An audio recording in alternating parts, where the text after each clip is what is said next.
Jika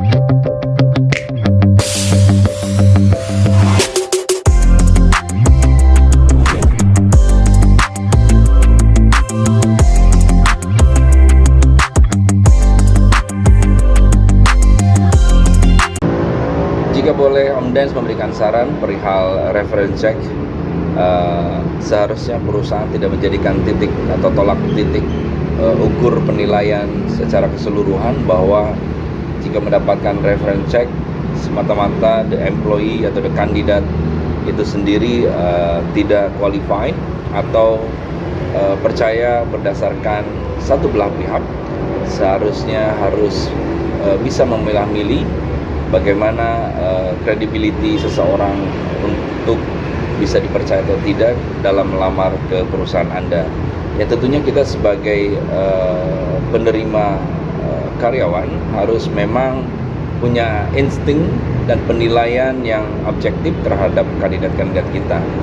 Jika kita hanya berpangku tangan dengan terakhir sudah bagus interviewnya segala macam, ketika dicek diinformasikan bahwa dari HRD perusahaan A, HRD perusahaan B, dan seterusnya adalah sometimes decision atau informasi itu sendiri tidak objektif. Karena sometimes ada pula bisa dikatakan oknum ya, orang-orang tertentu memberikan informasi yang tidak tepat, tidak semestinya, karena memang ada benturan perbedaan pendapat, perbedaan cara dan pola pandang untuk dalam hal pekerjaan di perusahaan tersebut, yang which is akan menjadi memiliki konflik sehingga ada goresan penilaian tertentu terhadap HRD dan karyawan, dan semestinya harus diberikan penilaian secara objektif. Jika memang credibility karyawan tersebut atau memang memiliki potensial yang bagus, kerjaannya bagus, hanya ada sedikit catatan pola pandang yang berbeda dengan manajemen, tidak menjadikan penilaian harusnya. Jadi itu hanya sebagai gambaran. Jangan serta-merta perusahaan menurut Om Dance menjudge bahwa reference check itu adalah segalanya. Saya pikir tidak, karena yang harus dilihat adalah the real kinerjanya, the real outputnya. Jadi harus memang, jika memang ya sama saja, setiap employee itu bisa dikatakan seperti membeli kucing dalam karung, mungkin seperti itu kira-kira bahasanya. Namun pada dasarnya kita wajib memberikan kesempatan untuk kita bisa melihat the real situation dari semua yang dijabarkan mungkin di CV atau pada waktu interview.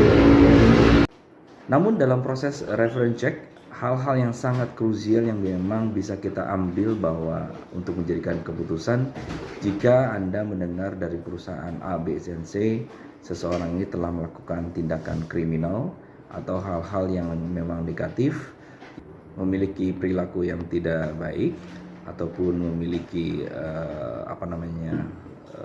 kebiasaan mengkonsum sesuatu hal yang tidak baik pula, itu bisa dikatakan pelanggaran yang luar biasa, yang tentunya itu harus betul-betul menjadi landasan penilaian dalam rekrutmen karyawan.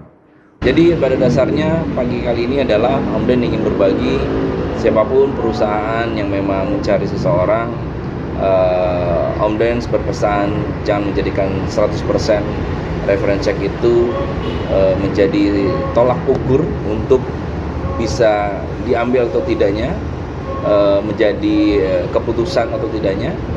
Yang penting adalah kita harus bisa membaca seseorang kinerja dalam proses interview tersebut. Setidaknya adalah ini bagian dari sharing bahwa agar kita semua yang orang-orang yang memiliki vision, memiliki knowledge yang memang sometimes bawahan knowledge-nya jauh lebih banyak dibandingkan atasan, itu kadang-kadang akan menjadi benturan juga, sehingga ada sedikit clash dengan atasan di perusahaan tertentu, sehingga disitulah reference check akan menjadi jelek, kira-kira kayak gitulah. Jadi pada dasarnya adalah kita harus benar-benar menilai seseorang secara objektif berdasarkan ya managerial instinct decision untuk mengambil seseorang pantas atau layak tidak untuk bekerja di perusahaan Anda. Mudah-mudahan hal ini pagi hari ini menginspirasi buat kita semua. Tapi jangan lupa tetap harus bahagia.